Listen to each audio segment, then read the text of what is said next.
Hello नमस्कार, मेरा नाम समृद्धि मिश्रा है। मैं आप सभी का स्वागत करती हूँ हमारे प्लेटफॉर्म लीगल से Roma the aromatic world of law में। आज की इस क्लास में हम लोग बात करने जा रहे हैं यूपी एपीओ के प्रीवियस ईयर क्वेश्चन पेपर्स के बारे में। जितने भी प्रीवियस ईयर क्वेश्चन पेपर्स हैं उनकी हम एनालिसिस करेंगे और उनको हम प्रिपेयर करेंगे उनमें दिए गए सारे सेक्शंस को, ताकि अगर वो क्वेश्चंस रिपीट होते हैं तो हम उसमें अपना पूरा मार्क्स सिक्योर करें, कोई निगेटिव मार्किंग के चक्कर में हम ना फंसे।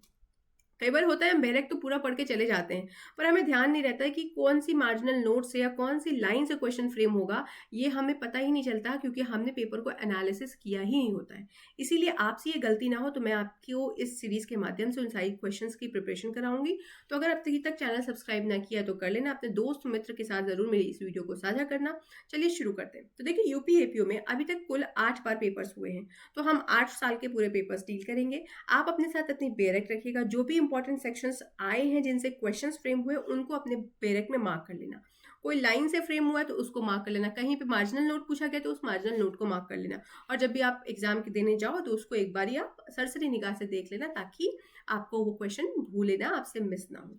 तो चलिए शुरू करते हैं। सबसे पहला क्वेश्चन हमारा जो होगा वो जीके से रिलेटेड होगा। एक और जानकारी दे देती हूँ कि मेरे इस प्लेटफॉर्म पे एनालिटिकल क्वेश्चंस की एक सीरीज चल रही है, जहाँ पे जितने भी इलस्ट्रेशंस हैं उनको क्वेश्चन फ्रेम में जिस तरीके से एग्जामिनर्स पूछते हैं उस तरीके से हम उसको डिस्कस करते हैं, उसके आंसर्स बताते हैं, उसमें कौन से सेक्शंस अप्लाई होंगे, आपको आंसर में क्या क्या लिखना है, ये सारी जानकारी मैं वहाँ पे आपको देती हूँ। तो आप जरूर उस प्लेलिस्ट को विजिट करिएगा, क्योंकि अक्सर होता क्या है कि हम प्रिलिमिनरी की तैयारी में इतने लग जाते हैं कि हम मेंस के बारे में सोचना ही बंद कर देते हैं। लेकिन जब हमें पता है कि यही सब्जेक्ट मेंस में भी आएगा तो हम क्यों ना इसको इस तरीके से पढ़ के जाएं कि हमारा मेंस भी अच्छे से हो जाए। तो इसलिए उस सीरीज को आप जरूर विजिट करिएगा। चलिए आगे बढ़ते हैं और डिस्कस करेंगे आज का पेपर 2002 का। और आज जो है शुरू हो रहा है ये जीके से। तो सबसे पहला क्वेश्चन क्या है? Coal and hydrocarbons cause pollution which results in the release of a mixture of. तो कह रहे हैं कोल मतलब कोयला, हाइड्रोकार्बन मतलब डीजल पेट्रोल। अगर आप इनको जलाते हो तो इसकी वजह से क्या होगा? एयर पॉल्यूशन कॉज होगा। और जो एयर पॉल्यूशन में जो पॉल्यूटेंट होंगे वो किसके मिक्सचर्स होंगे? तो पहला आता है carbon monoxide and carbon dioxide, दूसरा है sulphur dioxide and oxides of nitrogen, तीसरा है अनबर्न्ड हाइड्रोकार्बन्स एंड चौथा है ऑल ऑफ द अबव। तो ऑल ऑफ द अबव होगा। देखो, जब भी कोयला को या हाइड्रोकार्बन्स को आप जलाएंगे तो जलाने के बाद अगर वो कंप्लीट कंबशन होता है तो कार्बन डाइऑक्साइड रिलीज होगा, ठीक है। अगर आप इनकम्प्लीट कंबशन करते हैं तो कार्बन मोनोऑक्साइड जैसी पॉइजनस गैस रिलीज होती है, पहली चीज। दूसरी, सल्फर डाइऑक्साइड की बात कर रहे हैं तो कोयला में सल्फर के भी कुछ मात्रा होते हैं, तो जब कोयला जलाओगे तो सल्फर निकलेगा, और जब वो आगे ऊपर जाके टेम्परेचर के साथ मिलता है तो वहां पे ऑक्साइड्स ऑफ नाइट्रोजन निकलते हैं। अनबर्न्ड हाइड्रोकार्बन्स की बात कर रहे हैं यहाँ पे हम, तो कह रहे हैं अगर हाइड्रोकार्बन्स जो है वो ज्यादा मतलब अच्छे से जल नहीं पाए, अनबर्न्ड रह गए, तो वो फॉग में आपका कंट्रीब्यूट करेंगे, फॉग बनेगा, स्मॉग बनेगा उसकी वजह से। तो ये सारे मिक्सचर रिलीज होंगे। अगर आप कोयले को और हाइड्रोकार्बन को जलाओगे तो ये सारे पॉल्यूटेंट्स बनते हैं जो एयर पॉल्यूशन कॉज करते हैं। समझ में आ रही बात? आगे बढ़ते हैं नेक्स्ट क्वेश्चन के हिसाब से। तो देखो, ये 2002 का पेपर है, तो ये 2003 के हिसाब से फ्रेम हुआ है, मतलब उस समय के हिसाब से फ्रेम हुआ था, तो उस समय के हिसाब से करंट अफेयर्स पूछे गए। लेकिन अगर इनके आंसर इस समय के हिसाब से मतलब 2026 के हिसाब से अवेलेबल है तो मैं उसके हिसाब से आपको आंसर करूंगी। तो मरकरी एक्लिप्स, मरकरी एक्लिप्स क्या होता है? तो कहने देखो, जब सन और अर्थ के बीच से मरकरी होके जाती है तो उसे हम मरकरी एक्लिप्स कहते हैं। तो ये ऑब्जर्व कब हुआ था? 7 मई 2003 को हुआ था। तो पूछ रहे हैं कि when was the real celestial phenomena observed before this one. तो 2003 से पहले ये कब ऑब्जर्व हुआ था? तो आंसर है नवंबर 1999। अब इस हिसाब से पूछा, अगर 2026 में यही सेम क्वेश्चन आ जाता है तो ये कब ऑब्जर्व हुआ था? तो ये हुआ था 11 नवंबर 2019 में हमने इसको देखा था, ठीक है। अब तीसरा देखते हैं, in the eye donation which part of the donors eye is utilize. तो देखो, कॉर्निया ये ट्रांसपेरेंट होता है और ये इरिस और रेटिना को कवर करता है। लेंस जो है फोकस करता है, मतलब आई साइट के लिए फोकस बढ़ाता है। तो कॉर्निया जो है ट्रांसपेरेंट होता है और इरिस और रेटिना को कवर करता है। तो cornea is the part of eye, donors eye, जिसको यूटिलाइज किया जाता है। इरिस और रेटिना का कोई यूज नहीं होता है। नेक्स्ट आता है मैच करने के लिए। तो यहाँ पे आपको सब्सटेंस दिए हैं, एलिमेंट दिए हैं, तो कह रहे हैं कि कहाँ से किस एलिमेंट से कौन सा सब्सटेंस बनता है ये बताना है। तो देखो, आपको पता नहीं होगा, कार्बन से बनता है आपका डायमंड, ठीक है। तो कार्बन से आपका डायमंड बन जाएगा। इसके बाद मार्बल की जब बात करते हैं तो वो कैल्शियम कार्बोनेट से बनता है, CaCO3 से। फिर सैंड की बात करते हैं तो सिलिकॉन डाइऑक्साइड से बनता है, ठीक है। इसके एल्यूमिनियम की बात करते हैं तो Al2O3, ठीक है, एल्यूमिनियम डाइऑक्साइड से रूबी आपका बनता है। तो ध्यान रखना, डायमंड कार्बन से आता है, मार्बल कैल्शियम से, सैंड सिलिकॉन, रूबी एल्यूमिनियम से। तो इसके हिसाब से इसका आंसर देखें तो 4, 1, 2, 3 इज द करेक्ट आंसर। ठीक है, नेक्स्ट क्वेश्चन में पढ़ते हैं, which one of the following is the richest in vitamin C. तो स्टार गूसबेरी मतलब आंवला इज द रिचेस्ट। हमें लगता है कि नींबू होता है, पर ऐसा है नहीं। यहाँ पे इसकी क्रोनोलॉजी अगर आप देखोगे तो सबसे ज़्यादा विटामिन सी आंवला में मिलता है, उसके बाद गुआवा में मिलता है, उसके बाद आपको ऑरेंज में मिलेगा, देन आता है आपका लाइम। तो ये चीज़ आप ध्यान में रखिएगा। इसके बाद कहते हैं कैलोरीफिक वैल्यू के हिसाब से इसको असेंडिंग ऑर्डर में अरेंज करना। असेंडिंग ऑर्डर का मतलब होता है लोएस्ट से हाईएस्ट। तो इसको देख लीजिए, लो से हाईएस्ट की तरफ आपको जाना है। अब कैलोरीफिक वैल्यू की अगर हम बात करें तो यहाँ पे लिख रहे हैं, पहले आता है आपका लिक्विड, ठीक है, फिर उसके बाद आता है आपका प्रोटीन, इसके बाद आता है आपका शुगर, एंड शुगर के बाद आता है आपका फैट।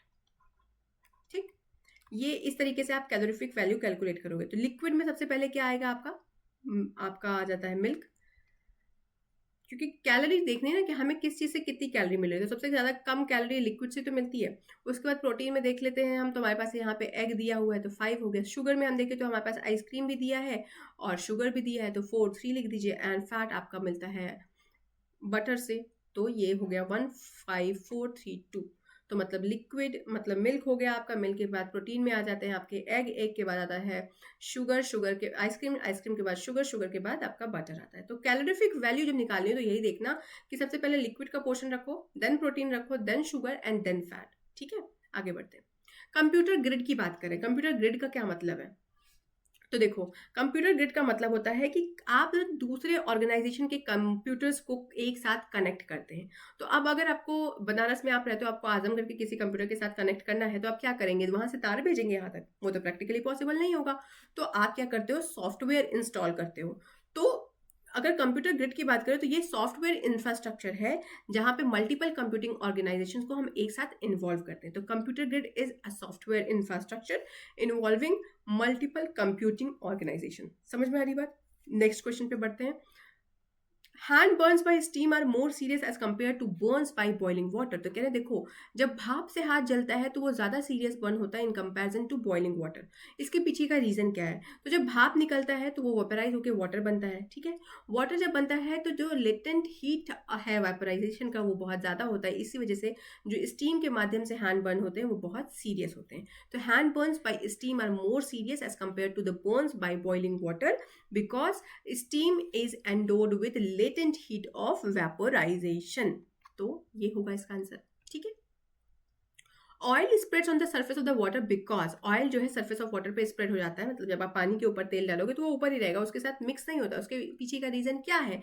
उसके पीछे का रीजन ये है कि ऑयल की जो सरफेस टेंशन होती है वो बहुत कम होती है in comparison to that of water.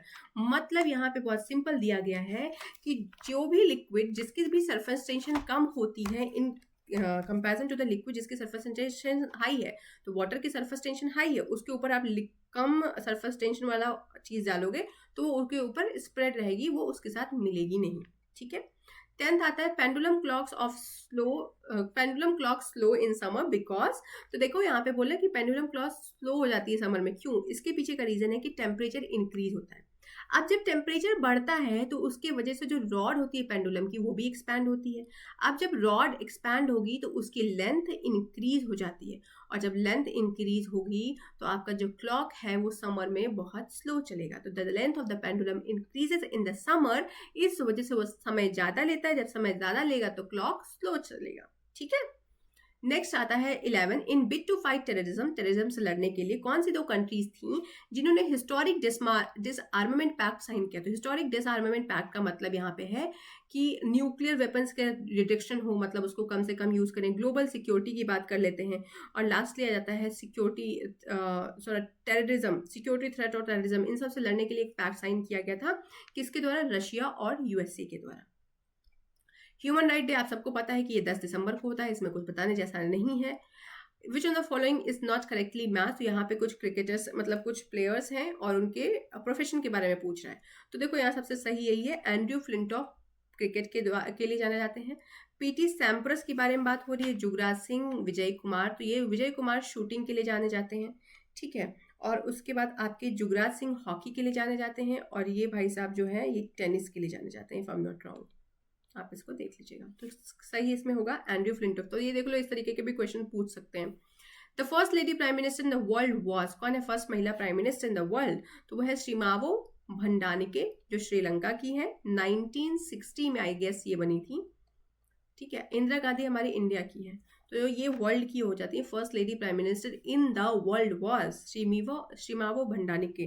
तो ये कब बनी थी? 1960 में, श्रीलंका की। वेन्यू सेलेक्टेड फॉर ओलंपिक 2004, तो ओलंपिक हर 4 साल में होता है। तो अगर हम देखें 2028 में कहाँ पे ओलंपिक होगा, तो वो यूएसए में होगा, यूनाइटेड स्टेट में, और इसमें एथेंस में हुआ था 2004 में।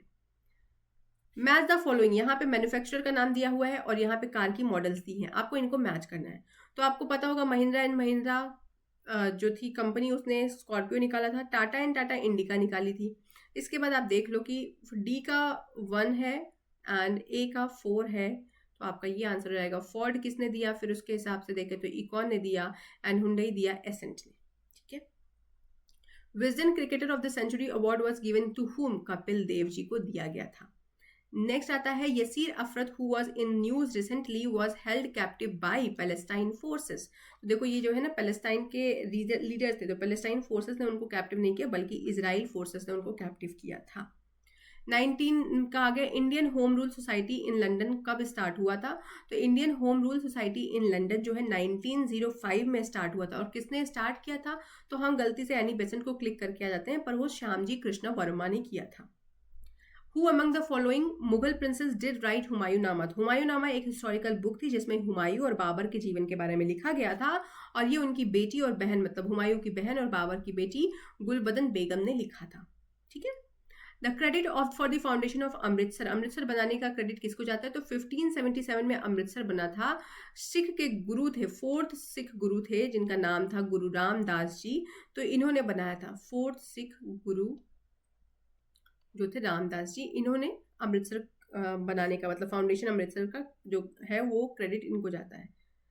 First president of all India anti untouchability league, तो देखो क्या होता है कि पहले अनटचेबिलिटी बहुत ज़्यादा पीक पे थी, तो उसको कंट्रोल करने के लिए उसके अगेंस्ट एक वो बनाया गया, all India anti untouchability league 1932 में फॉर्म हुआ। अब सब लोग को लगता है कि बी आर अम्बेडकर ही इसके फर्स्ट प्रेसिडेंट रहे होंगे, लेकिन इसके फर्स्ट प्रेसिडेंट थे जी.डी. बिरला जी। नेक्स्ट आता है मैच द फॉलोइंग के बारे में। यहाँ पे बोल रहे हैं कि ये लड़ाइयाँ कब कब हुई थी। तो मुझे जहाँ तक हमेशा याद रहता है वो ये है कि पानीपत 1761 में हुआ था, और अकबर की डेथ जो है 1707 में हुई थी। और ये जो आपके औरंगजेब हैं ये 1605 में चल बसे थे, और 1192 में आपका हो जाएगा तरेन। तो इसके ऑप्शन अगर आप देखोगे तो ऑप्शन में थोड़ा सा मिसप्रिंट हो गया है जो मैंने अभी देखा। तो आप इसके ऑप्शन में क्या क्या लिख सकते हैं? तो आप लिखेंगे 2, 3, 1, 4, ठीक है। यहाँ पे थोड़ा सा मिसप्रिंट हो गया है, दोनों चीजें एक जैसी हो गई हैं। तो 2, 3, 1, 4 is the correct answer. Chanakya का नाम पूछा जा रहा है, तो चाणक्य का नाम आपको पता होगा, अगर आप बचपन से सीरियल्स देखते आए होंगे तो कौटिल्य नाम था उनका, विष्णु दत्त नाम था उनका, और विष्णु गुप्त भी नाम था उनका। ये 3 नाम उनके याद रखिएगा।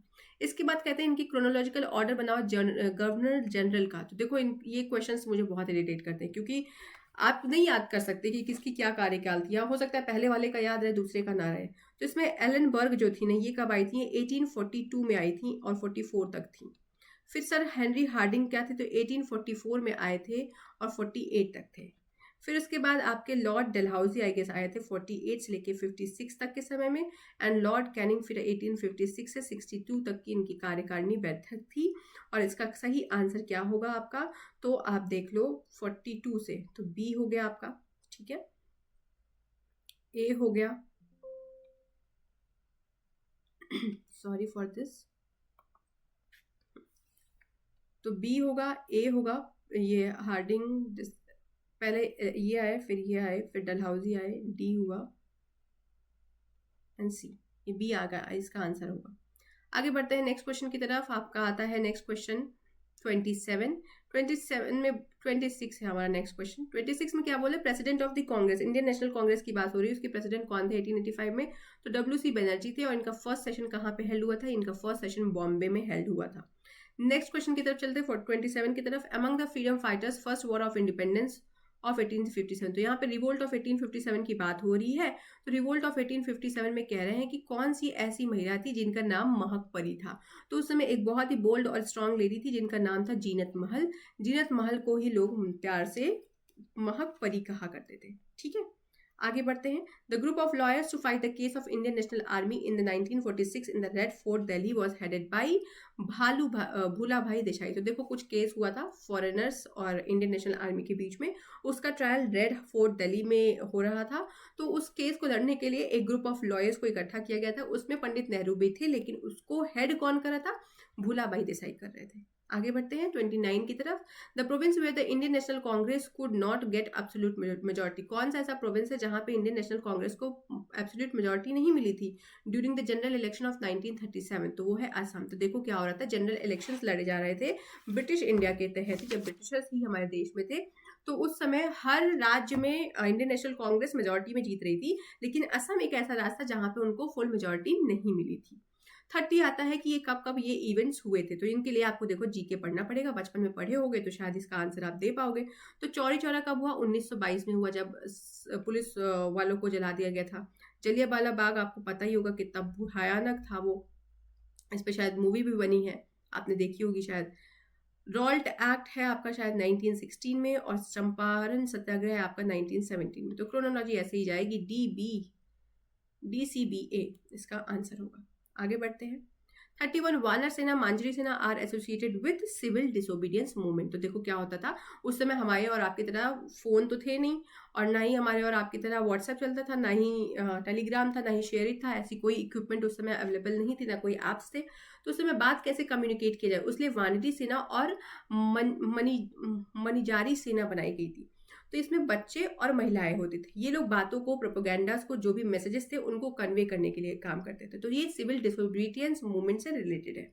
Gandhi suspended non cooperation movement को, क्योंकि चौरा चौरा इंसिडेंट हो गया था जहां पे बहुत सारे पुलिस ऑफिसर्स को और पूरे पुलिस स्टेशन को जला दिया गया था। तो गांधी जी वायलेंस के खिलाफ थे, तो इस वजह से इन्होंने नॉन कॉपरेशन मूवमेंट को सस्पेंड कर दिया था। 33 में बात करते हैं इंडिपेंडेंस ऑफ 1857 में जो फर्स्ट वॉर हो रहा था उसके रिगार्डिंग है कि उसको स्पीयर हेडेड कौन कर रहा था। तो पहली बात यहाँ पे नाम आता है बहादुर शाह जफर का, जो बिल्कुल सही है। फिर कहते हैं ये कानपुर में हुआ था, तो नहीं, ये मेरठ में हुआ था। डेट भी गलत दी गई है, 10 मई को हुआ था, 1857 में हुआ था। ठीक है। मंगल पांडे ने मारा जनरल हेयरसे को, तो देखो उन्होंने गोली मारी थी जिसको किल कहा जाता, लेकिन शायद उनकी मृत्यु नहीं हुई थी। तो ये भी आंसर सही है। आफ्टर बैरकपुर रिवोल्ट आउटब्रोक इन दिल्ली, नहीं दिल्ली में नहीं हुआ था, बैरकपुर के बाद मेरठ में हुआ, मेरठ के बाद ये दिल्ली गया था। तो इसका सही आंसर होगा 1 और 3। आगे बढ़ते हैं 33 की तरफ, 34 की तरफ। कहते हैं which is correct about the Indian National Congress. क्या Indian National Congress Hindu organisation थी? नहीं, ये सेकुलर ऑर्गेनाइजेशन थी। बाल गंगाधर तिलक उसके प्रेसिडेंट से रहे होंगे, लेकिन ऐसा कोई हमने पढ़ा नहीं इसके बारे में। Sarojini Naidu first lady president थी? नहीं, बिल्कुल भी नहीं। इंडियन इसकी फर्स्ट लेडी प्रेसिडेंट बल्कि एनी बेसेंट थी। Indian National Congress took the वो फॉर कंप्लीट इंडिपेंडेंस, हाँ ये सही है। अगर अभी आपने रिसेंटली मेरी वीडियो देखी होगी जहां पे मैं बता रही हूँ कि 26 जनवरी हम क्यों मनाते हैं, तो उसमें मैंने आपको बताया था कि 1930 में पूर्ण स्वराज दिवस मनाया गया था 26 जनवरी के दिन, लेकिन उसके रिगार्डिंग रिजोल्यूशन जो है वो 1929 में लाहौर के सेशन में ही पास हुआ था। तो ये हो गया हमारा इंडियन नेशनल कांग्रेस के बारे में जानकारी। 35 क्या बात करता है? 35 बोलता है which part of the Indian constitution exhibit the commitment of the founding fathers to the goal of a peaceful social revolution. तो कह रहे कौन सा पार्ट जो है इंडियन कॉन्स्टिट्यूशन का वो एग्जिबिट करता है कि हमारे जो फाउंडिंग फादर्स हैं उनका जो गोल था पीसफुल सोशल रिवॉल्यूशन, मतलब उनका गोल था ना कि एक सोशल रिवॉल्यूशन हो तो वो भी पीसफुल हो। तो फाउंडिंग फादर्स के रिगार्डिंग जो इनका ये गोल था वो इंडियन कॉन्स्टिट्यूशन में किस पार्ट में एग्जिबिट हो रहा है?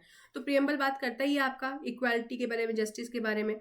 जब हम पार्ट 3 पढ़ते हैं तो वहाँ पे भी इक्वालिटी और डिस्क्रिमिनेशन की बात हो रही है। पार्ट 4 में बात होती ही है कि वेलफेयर स्टेट होना चाहिए। तो ये तीनों चीज़ें जो है वो एग्जिबिट करती हैं फाउंडिंग फादर्स के commitments to the goal of peaceful social revolution. ठीक है। No stable party system in India, भाई पार्टी सिस्टम तो है ही हमारे पास, स्टेबल भी है। There are too many political parties, yes there are too many political parties. तो A is false and R is true. 37 की तरफ बढ़ते हैं। The Indian constitution provides for the appointment of ad hoc जजेस in the supreme court, article 127 of the constitution of India. देख लेना। Which the following pairs of states has equal seats in the Lok Sabha. तो देखो इस क्वेश्चन के हिसाब से जो 2002 में पूछा गया था, इसके हिसाब से आंसर आंध्र प्रदेश एंड वेस्ट बंगाल है। लेकिन अगर आज के कंडीशन में क्वेश्चन आपसे पूछ ले तो आप आंसर लिखोगे, टिक करना आंध्र प्रदेश वर्सेस यहाँ पे राजस्थान, इन दोनों के पास सिमिलर सीट्स हैं। ठीक है। दूसरा आप लिख सकते हैं असम और झारखंड के बारे में, इनके पास भी सेम सीट है। फिर आप अरुणाचल प्रदेश और गोवा लिख सकते हो, इनके पास भी सेम सीट है। लेकिन अभी 2016 में ये क्वेश्चन आया था तो आंध्र प्रदेश और राजस्थान ऑप्शन में था, तो बता देना कि हाँ वही है, क्योंकि दोनों के पास 25 सीट है। यहाँ पे जब ये पेपर बनाया गया तो उस समय इन दोनों लोगों के पास 42 सीट्स थी, लेकिन वो बाइफरकेट हुआ जब आंध्र प्रदेश, तो हमें मिला 25 सीट आंध्र प्रदेश के पास, जो राजस्थान के साथ मैच करेगा। ठीक है, तो इसका आंसर ये होगा आज के समय के हिसाब से। Which of the following institution is engaged in the term, एक सेकेंड रुकिएगा, लाइट चली गई।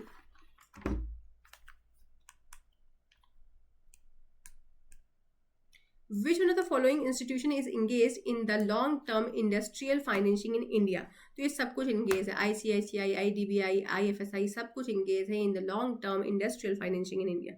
40th question क्या बोलता है, कहते हैं कि in past few years there is lot of mergers and acquisitions, company की बात हो रही है यहाँ पे, in the Indian industrial sector, बात सही है। द रीजन क्या दिया कि there has been considerable dilution in MRTP act. देखो एमआरटीपी एक्ट के पॉल्यूशन में डाइल्यूशन तो हुए हैं, पर इस रीजन के वजह से मर्जर्स और एक्विजिशंस नहीं हुए हैं। तो आंसर क्या होगा कि ये दोनों करेक्ट है, पर R is not the correct explanation. आगे बढ़ते हैं। Which of the following taxes are levied by the government of India? Government of India कौन कौन से टैक्सेस लेवी करती है? यहाँ पे यूनियन गवर्नमेंट की बात हो रही, तो आप इंपोर्ट ड्यूटी और पर्सनल इनकम टैक्स लगा देना। ये एंट्री नंबर 82 में है शायद, और ये एंट्री नंबर 83 में है, लिस्ट नंबर 1 की आप चेक कर लीजिएगा। आगे बढ़ते हैं। रिजर्व बैंक ऑफ इंडिया के रिगार्डिंग कुछ स्टेटमेंट्स दिए गए हैं, बताओ कौन कौन से करेक्ट है। तो ये अपेक्स बैंक है, ये मनी सप्लाई को रेगुलेट करता है, ये लोन्स देता है बिजनेस हाउस को, नहीं। ये सुपरवाइज करता है ऑपरेशंस ऑफ नाबार्ड, हाँ। तो आंसर क्या होगा आपका 1 2 4। 42 के बाद 43 आता है। Largest producer of apples in the world क्या है? यूएसए है largest producer of apple in the world. 44 क्या बोलता है? Mediterranean type of climate is characterised by hot summers and wet winters.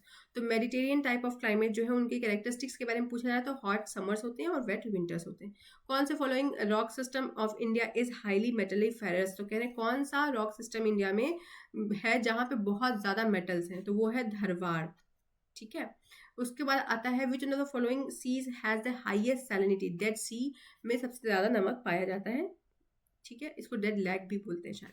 In which with the following states the Hindus constitute the third largest religious community? तो वो आपका मिजोरम होता है। यहाँ पे पहले क्रिश्चियंस हैं, फिर बुद्धिस्ट आते हैं और उसके बाद हिंदूज आते हैं। सस्टेनेबल डेवलपमेंट के बारे में बोल रहे हैं, तो भाई वही है ना कॉन्सेप्ट कि सब खा मत जाओ, अपने आने वाले जनरेशन के लिए भी कुछ बचा के रखो।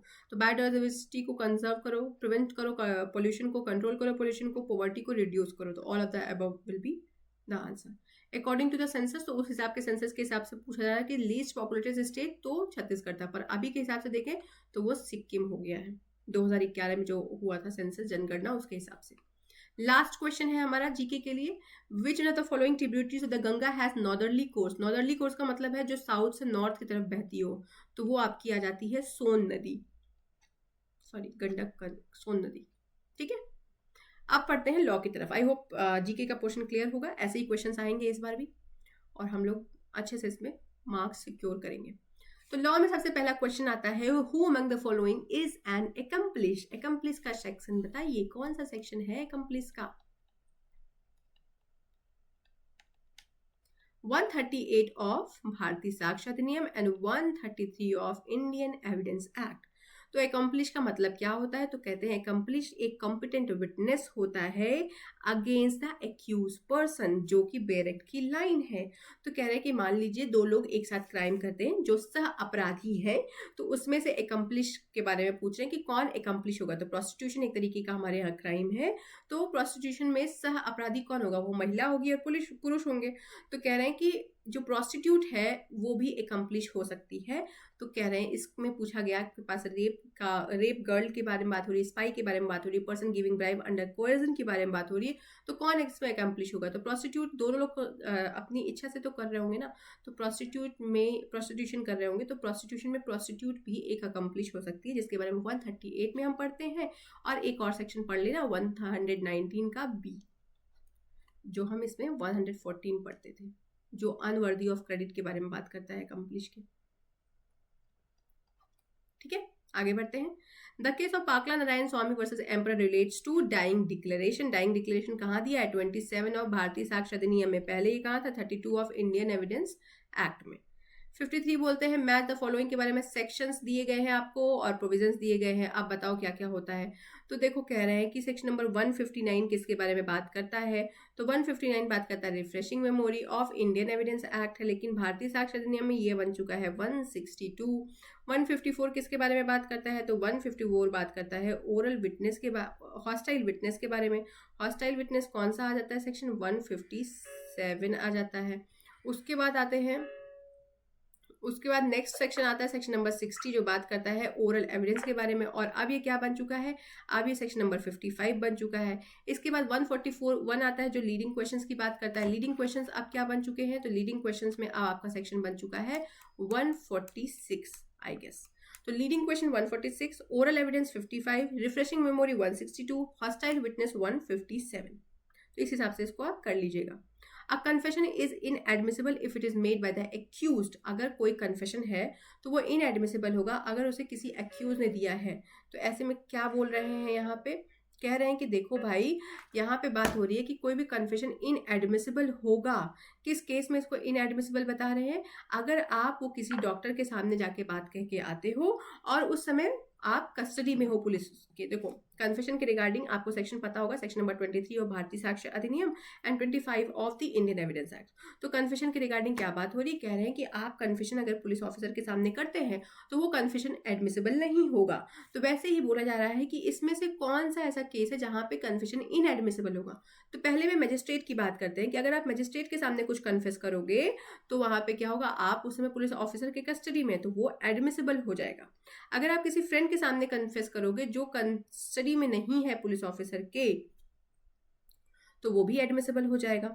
आप बोल रहे हैं कि टू अ डॉक्टर, अगर आप किसी डॉक्टर को कन्फेस करते हैं, डॉक्टर जो है पुलिस ऑफिसर की कस्टडी में है, मतलब आप उस समय पुलिस ऑफिसर के कस्टडी में है, ही मतलब यू, तो ऐसे केस में वो कन्फेशन इनएडमिसिबल हो जाएगा। फिर टू स्पिरिचुअल एडवाइजर अगर आप करते हो तो वो एडमिसिबल माना जाएगा। तो इनएडमिसिबल सिर्फ डॉक्टर वाले केस में कहा जा रहा है। 25 of the Indian Evidence Act and 23 of the Bharatiya Sakshya Adhiniyam. Leading questions may be asked in cross examination. Section number 146 का subsection 4 का लाइन पढ़ो आप, अभी क्लियर हो जाएगा। क्लियरली लिखा है leading questions may be asked in cross examination. तो लीडिंग क्वेश्चन अभी 141 में था इंडियन एविडेंस एक्ट में, पर अभी समय वो किस में हो गया? 146 ऑफ दी भारतीय साक्ष्य अधिनियम। Extra judicial confession means confession made to the doctor. तो कह रहे हैं कि देखो मजिस्ट्रेट के सामने कहोगे तो वो जुडिशियल कन्फेशन होगा, पुलिस ऑफिसर के सामने कहोगे तो भी वो एक्स्ट्रा हो जाएगा। डॉक्टर का यहाँ पे जो ऑप्शन है वो करेक्ट माना जाएगा। Who among the following is not a competent witness? जब not a competent witness की बात आती है तो हम लोग जाते हैं सेक्शन नंबर 124 ऑफ भारतीय साक्ष्य अधिनियम। तो 124 जब पढ़ोगे तो वहां लिखा है हु मे टेस्टिफाई, तो उसके हिसाब से आंसर होगा आपका idiot person is not a competent witness. फिर आता है हॉस्टाइल विटनेस के बारे में। तो अभी हमने हॉस्टाइल विटनेस का सेक्शन देखा, क्या सेक्शन था? 157 सेक्शन था। तो हॉस्टाइल विटनेस के रिगार्डिंग क्या पूछ रही है? हॉस्टाइल विटनेस मतलब क्या होता है? कोई भी ऐसा विटनेस जो हमारे फेवर में बातें ना करे, मतलब था तो वो मेरी पार्टी का, लेकिन जाके हमारी पार्टी के अगेंस्ट कोई बयान देकर चला आया। तो a person who makes a statements against the party, मतलब अपनी पार्टी के अगेंस्ट ही, अपने पार्टी के इंटरेस्ट के अगेंस्ट जाके दे दिया, तो वो हॉस्टाइल कहलाएगा। 157 ऑफ भारतीय साक्ष्य अधिनियम पढ़ लेना। इसके बाद नेक्स्ट आता है assertion and reason and accomplice shall be competent witness against an accused. देखो कितना बढ़िया पेपर बनाया है, बिल्कुल बेरेट की लाइन। अगर किसी ने ये सेक्शन पढ़ा होगा तो वो कर लेगा। 133 था इंडियन एविडेंस एक्ट का, जो 138 बन चुका है, बिल्कुल सेम लाइन लिखी है। One an accomplice is unworthy of credit, वो अनवर्दी ऑफ क्रेडिट होगा unless he is collaborated in material particulars. ये 119 बी हो चुका है, पहले 114 बी था, बिल्कुल एज इट इज उतार के रख दिया है। तो यहाँ पे आंसर होगा A and B both are true and R is the correct explanation of A.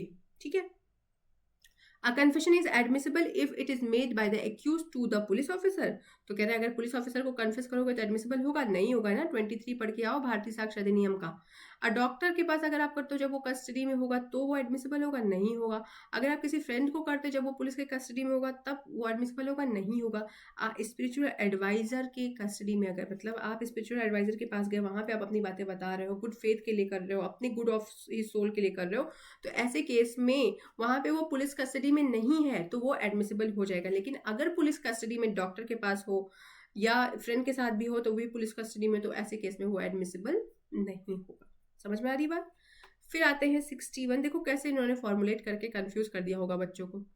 The case of Kashmira Singh versus state of Madhya Pradesh, ये को एक्यूज से रिलेटेड है। इसका सेक्शन आप देख लेना 30 of the Indian Evidence act, और इस समय वो 24 या 23 बन चुका होगा भारतीय साक्ष्य अधिनियम का। तो यहाँ पे को एक्यूज के रिगार्डिंग ही बात हुई है, कन्फेशन ऑफ को एक्यूज, तो उसमें ये लीडिंग केस है Kashmira Singh versus state of Madhya Pradesh. Next आता है which of the following sections of the Indian Evidence Act has been substituted. देखो ये अब नहीं आने वाला क्योंकि हमारे पास भारतीय साक्ष्य अधिनियम आ गया विद ऑल द अमेंडमेंट्स, पर इसका आंसर होगा सेक्शन नंबर 39, जहां पे इलेक्ट्रॉनिक रिकॉर्ड्स वाली बातों को मेंशन किया गया था। प्राइमरी एविडेंस, जब प्राइमरी एविडेंस का सेक्शन देखोगे जो कि आपका सेक्शन नंबर 57 है भारतीय साक्ष्य अधिनियम का, तो वहां पे लिखा है primary evidence means document produce for the inspection of the court. तो सेक्शन नंबर 57 ऑफ भारतीय साक्ष्य अधिनियम इंपॉर्टेंट है, नोट कर लेना। Character of a person for the purpose of the law of evidence is not relevant in one of the following situations. तो कह रहे हैं कौन से सिचुएशन में कैरेक्टर ऑफ द पर्सन नहीं इंपॉर्टेंट है। देखो जब भी कोई सिविल केस हो रहा होगा तो वहां पे आपके कैरेक्टर का हम क्या करेंगे, वहां हलवा बनाएंगे आपके कैरेक्टर का, वो इंपॉर्टेंट नहीं होता है। तो कैरेक्टर के लिए क्या पढ़ना पड़ेगा हमें, 46 से लेके 50 ऑफ भारतीय साक्ष्य अधिनियम पढ़ना पड़ेगा। पहली चीज तो बोलते हैं character of a person for the purpose of the law of evidence is not relevant. कह रहे कैरेक्टर किसी भी पर्सन का रेलिवेंट नहीं है। किस केस में, जहां पे आप ये प्रूव करने जा रहे हो सिविल केसेस में, तो character to prove conduct imputed in civil cases, वहां पे आपका पर्सन का कैरेक्टर रेलेवेंट नहीं होगा। बिल्कुल सेम भेरट की लाइन है, सेक्शन नंबर 46 का पहली लाइन लिखा हुआ है ये भारतीय साक्ष्य अधिनियम का। तो समझ लो कि भेरट पढ़ के जाना पड़ेगा। विच of the following is not a public document, कौन सा इसमें से पब्लिक डॉक्यूमेंट नहीं है। तो देखो कोई भी रजिस्टर्ड सेल डीड होगा तो वो तो पब्लिक डॉक्यूमेंट ही होगा, पब्लिक डोमेन में होगा। हाई कोर्ट के जजमेंट जो है पब्लिक डोमेन में होते हैं, सिविल कोर्ट के जजमेंट भी, सिविल जज के जजमेंट भी पब्लिक डोमेन में है। अनरजिस्टर्ड फैमिली सेटलमेंट ये पब्लिक डोमेन में नहीं आया है तो ये पब्लिक डॉक्यूमेंट नहीं होगा। पर पब्लिक डॉक्यूमेंट के लिए मैं आपको सजेस्ट करूंगी सेक्शन नंबर 74 ऑफ भारतीय साक्ष्य अधिनियम पढ़ लीजिएगा। A witness who is unable to speak gives his evidence in writing in the open court. Evidence so given shall be deemed to be primary evidence, secondary or oral. तो देखो जब आप section number 125 और भारतीय साक्ष्य अधिनियम पढ़ेंगे तो वहां बहुत क्लियर शब्दों में यही सेम चीज लिखी है कि अगर कोई विटनेस बोल नहीं सकता तो वो अगर कोर्ट में, ओपन कोर्ट में लिखित में बयान दे देता है तो वो बयान ओरल एविडेंस कहलाएगा एज पर सेक्शन 125 और भारतीय साक्ष्य अधिनियम। Extra judicial confession if voluntarily can be relied upon with other evidence. तो एक्स्ट्रा जुडिशियल कन्फेशन की बात हो रही है यहाँ पे।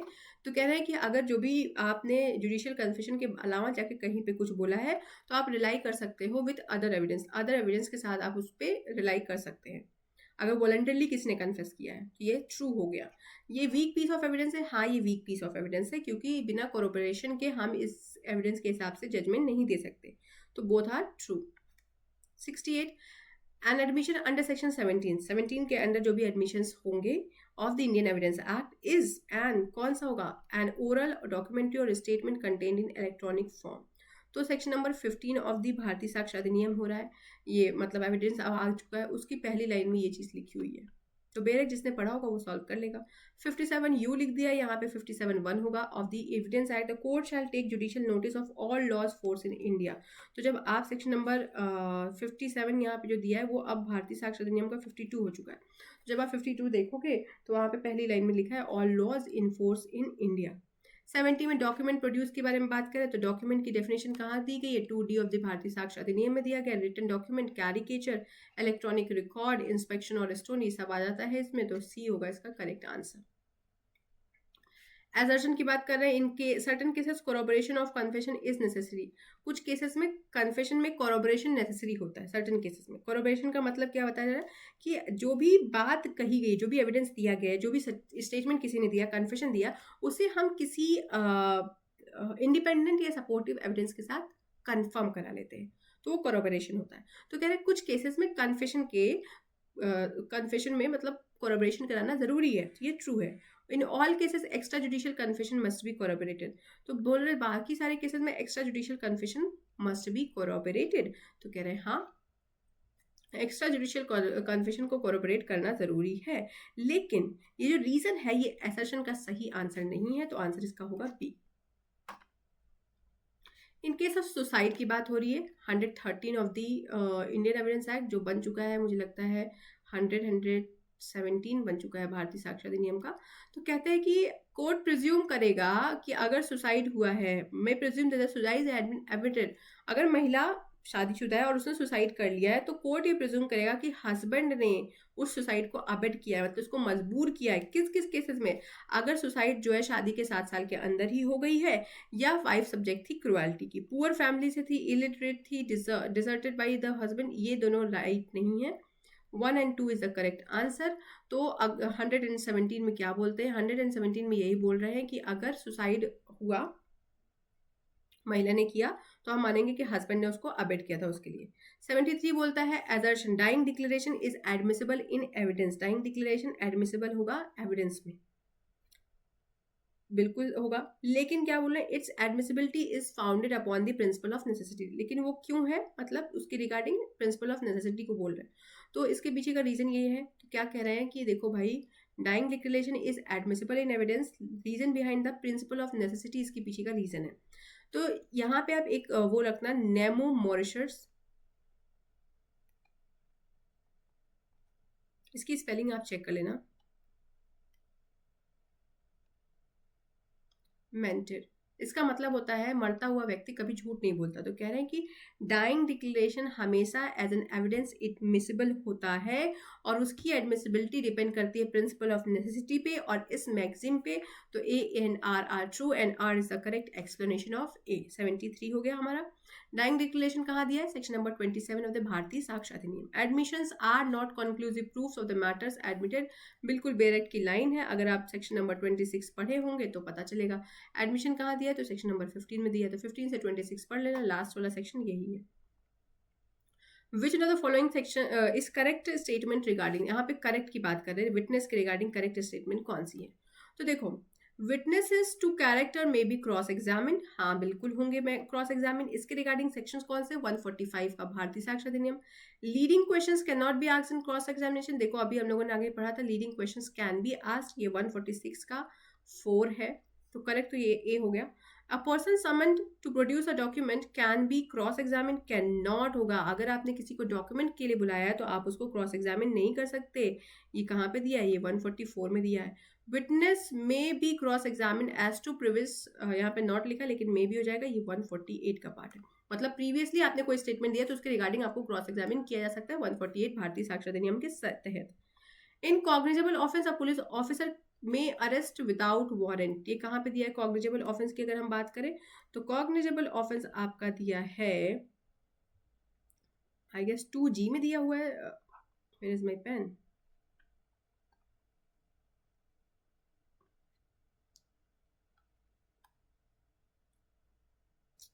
Where is my pen? 2G में दिया हुआ है आपका कॉग्निजेबल ऑफेंस, और अरेस्ट का प्रोविजन हम लोग जो पढ़ते हैं तो वो 35 से शुरू हो जाता है भारतीय नागरिक सुरक्षा संहिता में।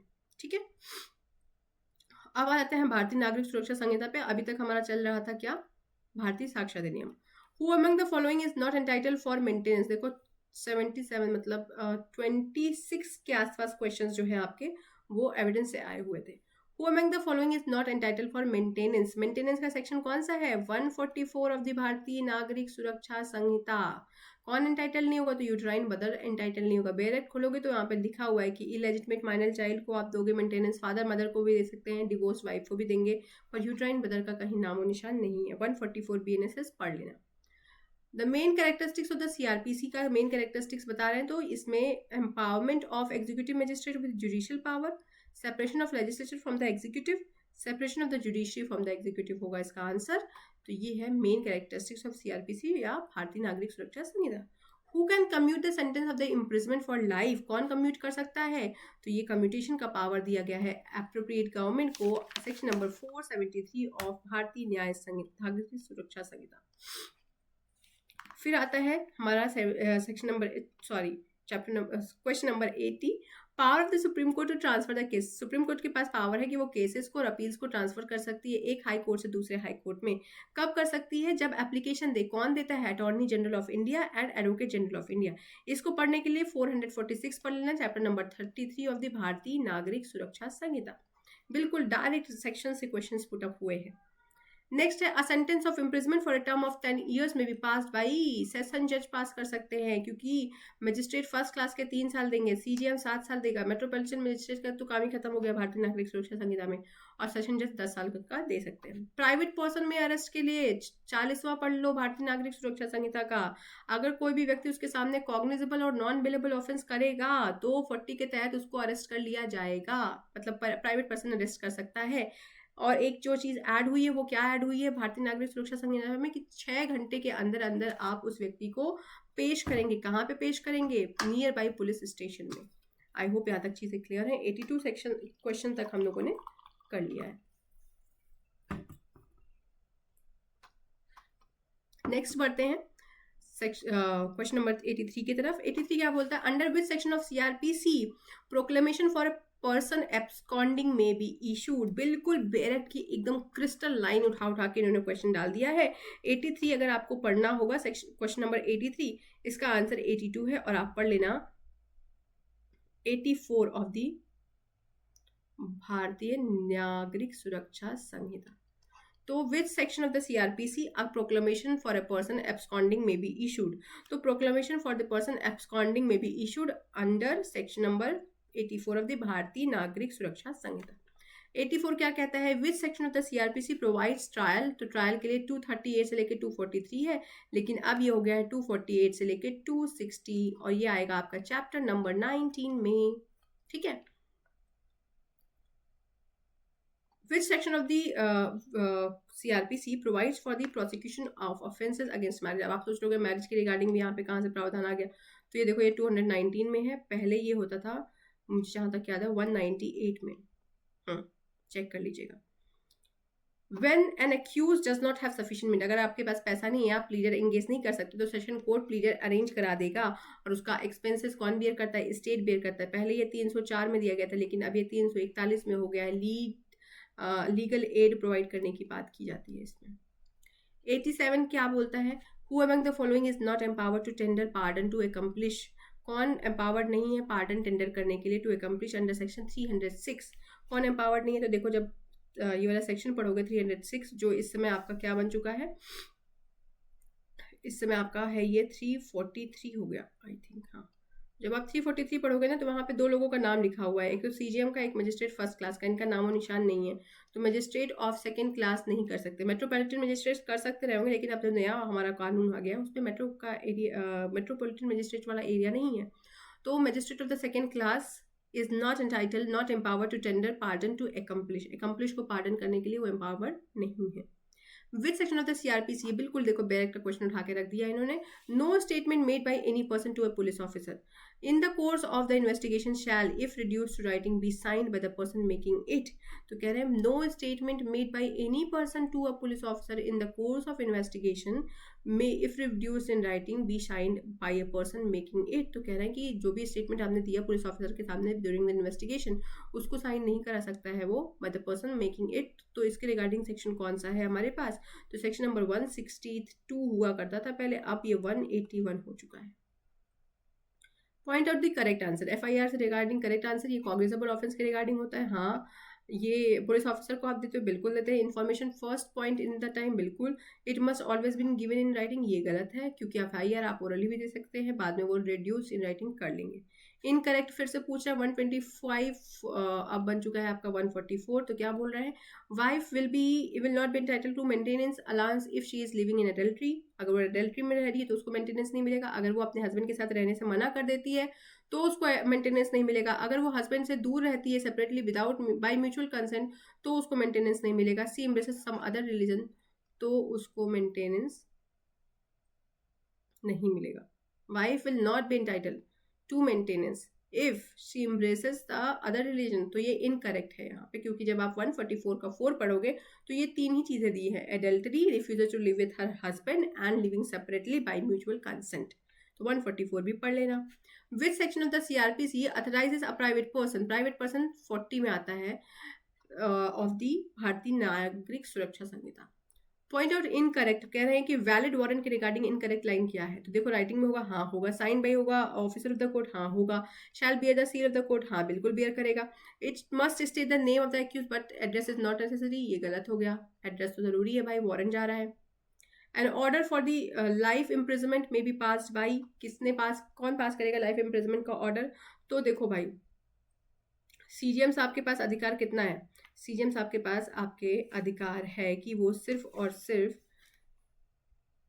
7 साल की पनिशमेंट दे सकते हैं, फर्स्ट क्लास 3 साल की दे सकते हैं। तो सेशन जज के पास पावर है। और सेक्शन नंबर 22 पढ़ लेना भारतीय नागरिक सुरक्षा संहिता का। इसमें बोलते हैं इन्वेस्टिगेशन वाले में देखो क्या करेक्ट है। तो इन्वेस्टिगेशन पुलिस ऑफिसर ने किया, बिल्कुल सही। ऑब्जेक्ट ऑफ पुलिस और investigation is to collect evidence. Investigation is a judicial proceeding, बिल्कुल सही। Investigation is not a judicial proceeding, तो investigation is a judicial proceeding नहीं, ये जुडिशियल प्रोसीडिंग नहीं है। तो 1, 2, 4 इज द करेक्ट आंसर। आगे बढ़ते हैं। फिर बोलते हैं इन्वेस्टिगेशन का ऑब्जेक्ट क्या है, एविडेंस कलेक्ट करना है। पढ़ लेना चैप्टर सेक्शन नंबर 175 से, सॉरी 173 से 196 आता है इसमें, चैप्टर नंबर 13 आई गेस। तो पूरा का पूरा आप उसको पढ़ लीजिएगा। विच section of CrPC session exercises power of appeal, कौन सा सेक्शन था। पहले 373 के माध्यम से करते थे, अब करते हैं 3 session exercises power of appeal 3 नहीं है, ये हो गया आपका, पहले 373 था, अब ये हो गया 414 Bharatiya Nagarik Suraksha Sanhita. Which section of the CrPC an accused person can himself be a competent witness. तो पहले ये होता था 315 के तहत, अब ये हो गया 353 के तहत। इसके बाद आ जाता है offence punishable with imprisonment for a term exceeding 2 years relate to warrant case 21Z। CGM may pass sentence of imprisonment not exceeding 7 years, यही सही होगा। 23 पढ़ लेना भारतीय नागरिक सुरक्षा संहिता का। A conditional order for the removal of public nuisance under section 133 of the CRPC may be passed by, कौन कर सकता है, DM भी कर सकता है, SDM भी कर सकता है, EM भी कर सकता है, any of the magistrate कर सकता है। लेकिन ये 132 अब हट के 152 हो चुका है। अब आ जाते हैं हम लोग IPC वाले पोर्शन पे। A intentionally fired a shot from his pistol at B, A ने जो है शॉट मारा बी को, और वो शॉट बी को न लग के सी को लग गया। तो यहाँ पे क्या हो गया, ट्रांसफर ऑफ मेलिस हो गया। तो ए क्या होगा, लाइबल होगा for murder under section 101 of the Bharatiya Nyaya संहिता।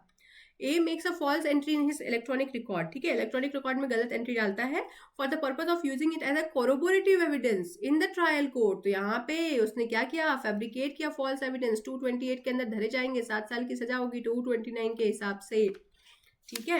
102 हो गया। 103 क्या बोलता है, 103 कहता है कि वर्कमैन जो है काम कर रहा था वहां पे और वार्निंग दे रहा था कि यहाँ पे रूफ से मैं बर्फ गिरा रहा हूँ, हट जाओ हट जाओ, पर पासर भाई वहां से पास किए और वो उसके तहत मर जाते हैं। तो वहां पे workman is not guilty as a death was accidental, section number 80 of what IPC। और इस समय क्या हो गया, वो 18 ऑफ भारतीय न्याय संहिता। मुझे नाम याद करने में बड़ा इश्यू हो जा रहा है। Which section of the IPC sedition 124A था, अब ये 152 ऑफ भारतीय न्याय संहिता हो चुका है।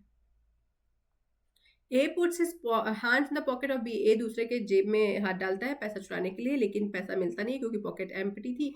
तो यहाँ पे थेफ्ट हो गया, थेफ्ट 303 में दिया है, अटेम्प्ट 62 में दिया हुआ है, ठीक है। Which in the following section of the IPC deals with vicarious liability. अब आप सोच रहे हो कि विकेरियस लाइबिलिटी का सेक्शन हमारे इसमें भी था क्या, तो ये 154 में था, जो इस समय 193 बन चुका है, जहां पे लाइबिलिटी ऑफ ओनर वगैरह की बात होती है। Nothing is an offence which is done in the exercise of right of private defence, ये आता है आपका सेक्शन नंबर 34 आई गेस, और ये आएगा आपका 37। तो कह रहे हैं कि कोई भी चीज ऑफेंस नहीं है अगर वो आपने किया है राइट ऑफ प्राइवेट डिफेंस के तहत। Where the aid of the society can not be obtain, individual में डू एनीथिंग नेसेसरी। तो कह रहे हैं अगर सोसाइटी आपको हेल्प नहीं कर पा रही, पुलिस वाले हेल्प नहीं कर पा रहे, तो आप खुद को प्रोटेक्ट करने के लिए कुछ भी कर सकते हो अपने प्राइवेट डिफेंस में। तो ये दोनों सही होंगे, ठीक है। 149 क्या बन चुका है, 190 बन चुका है। 141 क्या बन चुका है, 189 बन चुका है। तो 190 के एसेंशियल इंग्रेडिएंट्स को पूछ रहे हैं, तो आपके पास नॉलेज होना चाहिए कि ऑफेंस कमिट होने की प्रोबेबिलिटी है, और अनलॉफुल ऑब्जेक्ट के बारे में भी 189 में बताया गया, ये भी देखना है। तो 1 और 3 है 108 में। 109 में homicide is a killing of the human being by a human being, ठीक है, ये तो सही है। होमिसाइड इज ऑलवेज अनलॉफुल, नहीं, होमिसाइड लॉफुल भी होते हैं। जब आप डिफेंस लेते हो तो लॉफुल होमिसाइड्स भी होते हैं। तो both A and R is true, तो कह रहे नहीं, A is true, R is false. 109 का आंसर यही होगा। 110 आ जाता है, which of the following is not a correct ingredient. तो पहले देखो करेक्ट इंग्रेडिएंट्स क्या क्या होंगे। तो करेक्ट इंग्रेडिएंट की अगर हम बात करें तो डिसऑनेस्ट, अगर आप चोरी करोगे तो आपका इंटेंशन क्या होगा? आपका इंटेंशन होगा ना कि मैं ये प्रॉपर्टी लेके भाग जाऊं। अब ये प्रॉपर्टी मेरे पोजीशन में है, मुझसे बिना पूछे आप लेकर चले जाते हैं, तो ये भी इंग्रेडिएंट हो जाता है। ये प्रॉपर्टी मूवेबल है, आप लेके जा सकते हो, तो ये भी इंग्रेडिएंट हो गया। अब इंग्रेडिएंट क्या नहीं हुआ? ये without the consent of the owner of the property, यहाँ पे वर्ड पोजीशन नहीं लिखा हुआ है, तो ये हो गया not correct ingredient. Which one is not essential ingredient of crime? 111। तो कहते देखो क्राइम करने के लिए एविल इंटेंट होना चाहिए, ह्यूमन बीइंग होना चाहिए, एक्ट और ओमिशन भी होना चाहिए, मोटिव हेल्पफुल हो सकता है पर नेसेसरी इंग्रेडिएंट नहीं है। कॉमन इंटेंशन मतलब sharing intention by all person. Sexual intercourse by a man with a woman with her, even with her consent, is a rape. It is if it is below the age of 18 years. तो अब 16 years पे आ जाएगा, 18 years पे आएगा, तो इसके regarding आप provisions देख लीजिएगा। विद द फॉलोइंग पनिशमेंट, देखो सेक्शन नंबर 53 में पनिशमेंट हम पढ़ते थे, पर अब वो 4 में हम पढ़ते हैं। और अब क्या ऐड कर दिया गया है? कम्युनिटी सर्विस को ऐड कर दिया गया है। और इसके हिसाब से देखें तो क्या नहीं था? तो ट्रांसपोर्टेशन को हटा दिया गया था। In which of the following cases right of private defence of a body does not extend to causing of death. तो कहते हैं राइट ऑफ प्राइवेट डिफेंस आप कहाँ नहीं कर सकते हो। तो देखो अगर कोई असॉल्ट कर रहा है इस इंटेंशन से कि आपको किडनैप करेगा, या अननेचुरल लस्ट के लिए कर रहा है, या एब्डक्शन कमिट करने के लिए कर रहा है, तब तो तुम वहां पे डेथ कॉज कर दो। लेकिन रॉन्गफुल रिस्ट्रेन बड़ा माइजर सा ऑफेंस है, इसके रिगार्डिंग आपको क्या नहीं करना चाहिए? डेथ कॉज नहीं करनी चाहिए। अनलॉफुल असेंबली 141 में डिफाइन थी कि 149 में थी, शायद 141 में थी, जो इस समय क्या बन चुकी है? 189। Which one of the following is not correct? कौन सा इसमें से करेक्ट नहीं है? तो abetment of an abetment is not an offence, abetment of an abetment is an offence, तो ये करेक्ट नहीं है, नॉट लिख दिया यहाँ पे। आगे बढ़ते हैं। अबेटमेंट के रिगार्डिंग सेक्शन कौन से पढ़ने होंगे हमें? 45 में आ चुका है ना ये, आप पहले 100 की लाइन्स में था। Attempt to commit robbery, robbery commit करने के लिए जो है वो आपका आ जाएगा 309, और यहाँ 393 था। Which in the following is not essential ingredient? कौन सा इसमें से इसेंशियल इंग्रेडिएंट नहीं है किडनैपिंग अंडर द आईपीसी के लिए? तो कह रहे हैं कि देखो जब आप किडनैपिंग करोगे तो किसका करोगे? किसी माइनर चाइल्ड का करोगे, उसके गार्जियन के कंसेंट से तो लेके जाओगे नहीं, उसके मतलब गार्जियन की कस्टडी से बिना पूछे लेके चले जाएंगे ना आप, और उसको अपने गार्जियन से दूर भी रखेंगे, तो ये तो किडनैपिंग के एसेंशियल हो गए। तो इंटेंशन टू एक्यूज जो है, इंटेंशन ऑफ द एक्यूज जो है, ये एसेंशियल इंग्रेडिएंट नहीं है। 137 में हम किडनैपिंग पढ़ेंगे, उसको पढ़ लीजिएगा। मेकिंग प्रिपरेशन टू कमिट डकैती is punishable under the 310 of the Bharatiya Nyaya संहिता। और इसके हिसाब से अगर हम इसका आंसर देखें तो इसका आंसर होगा 395। अब यहाँ पे लिस्ट दिया गया है, इसको आपको मैच करना पड़ेगा। बस 30 सेक्शंस और बचे, क्वेश्चंस और बचे हैं। तो क्या क्या लिस्ट दिया गया है? 463 में बता रहे हैं कि कौन सा सेक्शन लगता है आपका 463 में। तो मुझे जहाँ तक याद है वो फॉर्जरी हुआ करता था, अब ये 336 में चला गया है। 445 की अगर हम बात करते हैं तो 445 में आपका हाउस ब्रेक होता था, अब ये 330 में चला गया है। 441 की बात करें तो ये क्रिमिनल ट्रेसपास होता था, ये 329 में चला गया है। 503 की बात करें तो क्रिमिनल इंटिमिडेशन होता था, जो 351 में चला गया है। तो 329 बात करता है क्रिमिनल ट्रेसपास के बारे में, 336 बात करता है फॉर्जरी के बारे में, 351 बात करता है क्रिमिनल इंटिमिडेशन के बारे में, और आपका 350 बात करता है हाउस ब्रेकिंग के बारे में। तो ऐसे सेक्शंस भी पूछे जाएंगे। The case of Gyan Kaur versus State of Punjab is related to attempt to commit suicide, जो इस समय कहाँ दिया गया है? मुझे ज़्यादा लगता है ये 226 में दिया गया है, चेक कर लीजिएगा। एक सेकेंड, इसको चेक कर लेते हैं। Attempt to commit suicide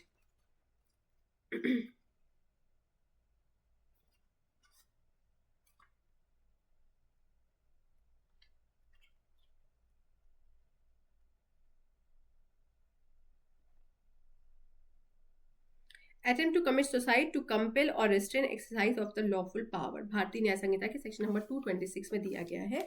तो Gyan Kaur versus state of Punjab का जो केस था वो अटेम्प्ट टू कमिट सुसाइड से रिलेटेड था।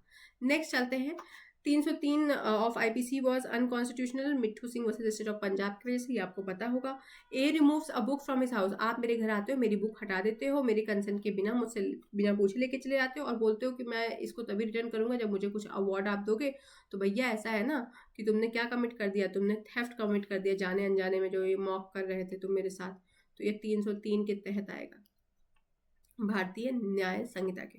ए ने इंसाइट किया, भड़काया बी को कि तुम सी को मारो। अब ए जो है एक ऐसे प्लेस पे पहुंचता है जहां बी सच में सी को मार रहा होता है, तो ए लाइबल होगा कि नहीं होगा? पहली बात तो इसने अबेटमेंट कॉज किया है, और दूसरी बात यहाँ पे क्या कर दिया इन्होंने क्या किया कि वहां जाके पहुंच गए। तो अबेटर कहाँ पहुंचा? जहां पे ऑफेंस कमिट हो रहा था, तो 54 हो जाएगा। अबेटमेंट हमने 45 में देखा, और अबेटर जो ऐसी प्लेस पे जा रहा है जहां offence is committed, being committed, तो वो सेक्शन 54 के तहत लाइबल माना जाएगा।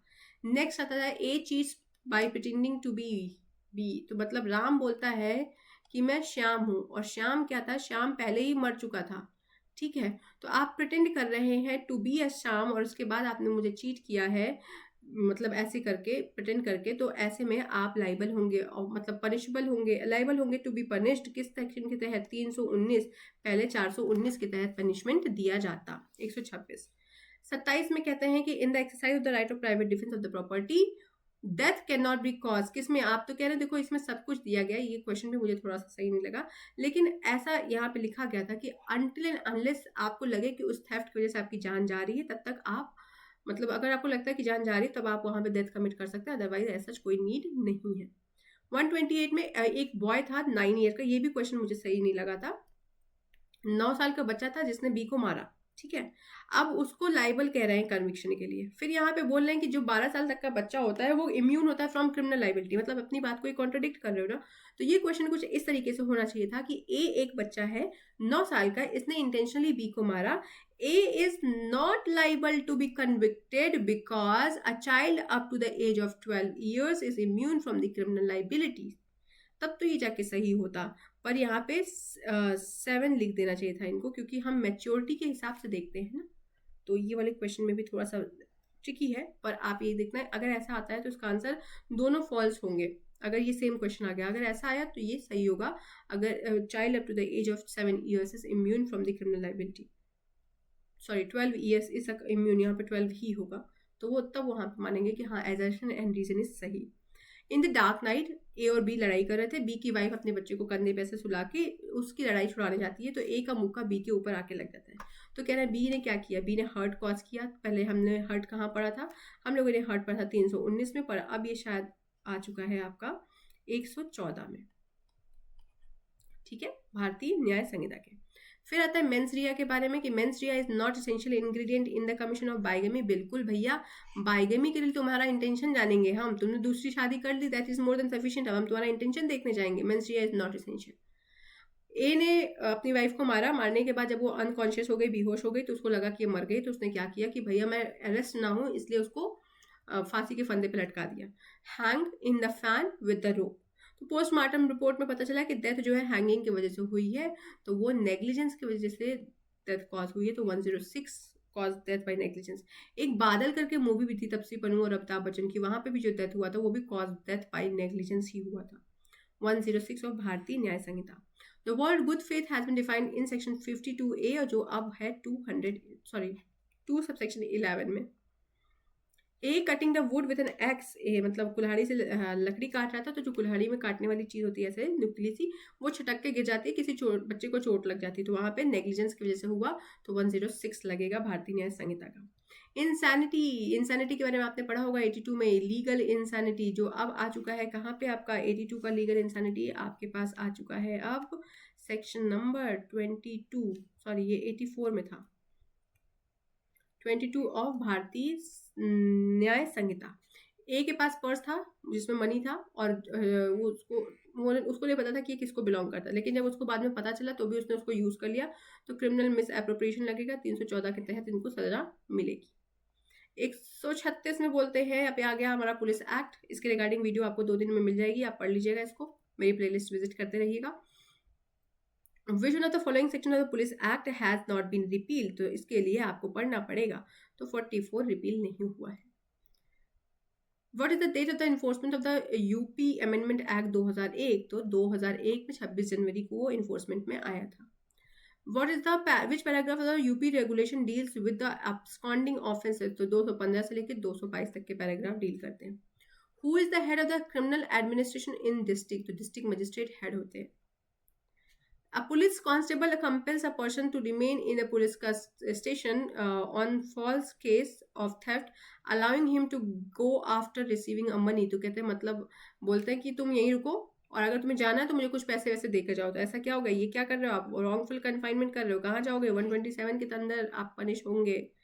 फिर नेक्स्ट आता है 127 is of the Bharatiya Nyaya Sanhita. Under which section of the police act additional police officer police force is provided in a district, तो सेक्शन नंबर 15 बोलता है कि देखो अगर डिस्ट्रिक्ट में कोई ऐसी कंडीशंस हो जाती है जहां पे हमें एडिशनल फोर्स की जरूरत है तो सेक्शन 15 के तहत वो फोर्स आपको मिल जाएगी। इसके बाद आता है 142। ये क्वेश्चन का आंसर गलत दिया था बुक में, पर इसका answer none of the above होना चाहिए क्योंकि ऐसा कोई क्वेश्चन मुझे पढ़ने को नहीं मिला सेक्शन 2, 3, 4 में। तो कहते हैं section of the police act the state government is empowered to make rules and regulations governing the service of the, तो कहते हैं कौन सा ऐसा सेक्शन है, तो इसमें नन ऑफ द एबव लगा के चले आना। नेक्स्ट क्वेश्चन आता है 143 जहां पे आपका सही आंसर होगा डील्स विद द ड्यूटीज, मतलब ड्यूटीज मतलब आपको ओबे करना है, आपको जो है जहां जरूरत होगा वारंट दो, ऑर्डर्स पास करो, जो भी चीजें करनी है पुलिस एक्ट की जो ड्यूटीज है वो सेक्शन नंबर कहाँ पे दी गई है, तो वो आपके सेक्शन नंबर 23 में दी गई है। विद द फॉलोइंग जो है यहाँ पे provisions relating to general diary, तो वो 43 में बताया 44 में बताया गया है। Regulation of public assemblies and procession under the licensing of the same is provided in section number 30 I guess 32 है, सॉरी 32 नहीं होगा, 30 ही होगा। रेगुलेशन ऑफ पब्लिक असेंबलीज, कैसे पब्लिक असेंबलीज को रेगुलेट करेंगे। Under the UP police act regulation village chowkidar is responsible to district magistrate. The power of the district superintendent of the police, ये बहुत बढ़िया सेक्शन है कि आपके रोड्स पे जो गाने वाने बजते हैं बहुत तेज तेज आवाज में, उन सब के रिगार्डिंग रेगुलेशन का पावर है 30 के 4 के अंडर। The power of the district superintendent of the police to regulate the volume of the music, ये किसके पास है, ये किसके तहत मिलता है, सेक्शन नंबर 30 के सब क्लॉज 4 के तहत। फिर 148 में सेक्शन नंबर 25 आता है, क्या कह रहे हैं, चार्ज ऑफ अनक्लेम्ड प्रॉपर्टी, जो अनक्लेम्ड प्रॉपर्टी है उसकी चार्जेस के बारे में बात हो रही है, तो वो कौन दे सकता है, एवरी पुलिस ऑफिसर। डायरेक्ट पढ़ोगे सेक्शन 25 तो ये क्लियर लिखा है। 149 क्या बोलता है, statutory power of the inspector general of the police, जो इंस्पेक्टर जनरल है पुलिस के, उनके स्टैट्यूटरी पावर की बात कर रहे हैं, तो जो सेक्शन नंबर 7 में उनको पावर दी गई है वो किस आर्टिकल के तहत ली गई है, तो article 311 of the constitution of India के तहत लिया गया है। Special police officer under the Police Act can be appointed by a magistrate on an application of the Inspector of the Police, section number 17 of the UP Police Act। तो आज के लिए बस इतना ही। आशा करूंगी कि जानकारी आपको पसंद आई हो तो अपने दोस्त मित्र परिवारजनों के साथ मेरी इस वीडियो को जरूर शेयर करिएगा और मेरी प्लेलिस्ट को विजिट करते रहिएगा। एनालिटिकल क्वेश्चन वाली सीरीज जो है उसको भी फॉलो करना, यूपी एपीओ के जितने पेपर्स कराऊंगी वो भी कर लेना, और कुछ इंपॉर्टेंट केस लॉस और जीके के रिगार्डिंग भी मैटर्स में अपलोड करूंगी, तो आप मेरे चैनल को विजिट करते रहिएगा। आज के लिए बस इतना ही। Thank you, have a good day, नमस्ते।